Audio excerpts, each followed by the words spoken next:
assault on those young people who were playing pool in Nandi Hills. In fact, Chair, I think the entire country was in shock when those videos came out, that young people would just be hanging out, not breaking any law, within the confines and protection of the law, seemingly, and then police officers would come in and without any explanation or provocation, they would start physically assaulting those young people. And what is most heartbreaking, Honorable Chair, as far as I know, up to today, the police have not told us whether those officers who were involved in that particular incident have been arrested. Honorable Chair, Speaker, we have come to a place where now we're having certain conversations in this country. And we must remind ourselves of the sort of society that we wanted to build. When we pass this constitution guarantees certain things for all of us. We expected that we would be a country governed by rule of law, that we would have freedom, democracy, and equality and social justice here, as stated in the preamble of our constitution. Honorable Speaker, this House, following the Gen Z uprising, passed a certain motion as well, calling on the National Police Service to even review their operating procedures.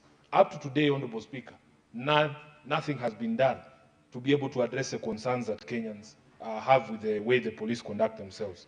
We cannot live in a country like this, and Senator Cherargei, you have to agree with me, that we have to build a society where people are actually free.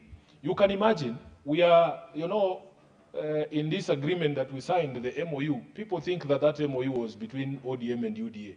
It was an MOU to actually resolve the challenges of this country.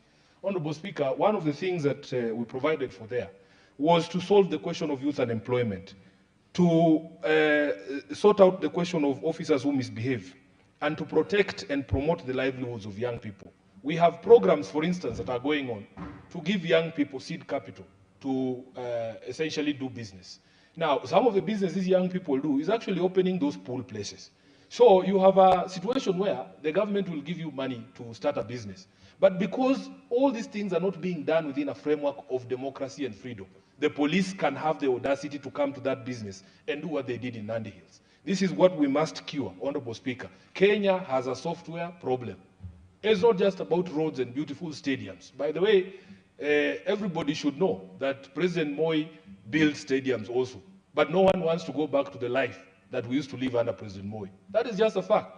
Because of the software, we have to go back to a country that is ruled by law, a democratic state, where people are free to be able to live their lives and to better themselves. I thank you, Honorable Speaker. Senator Morgo.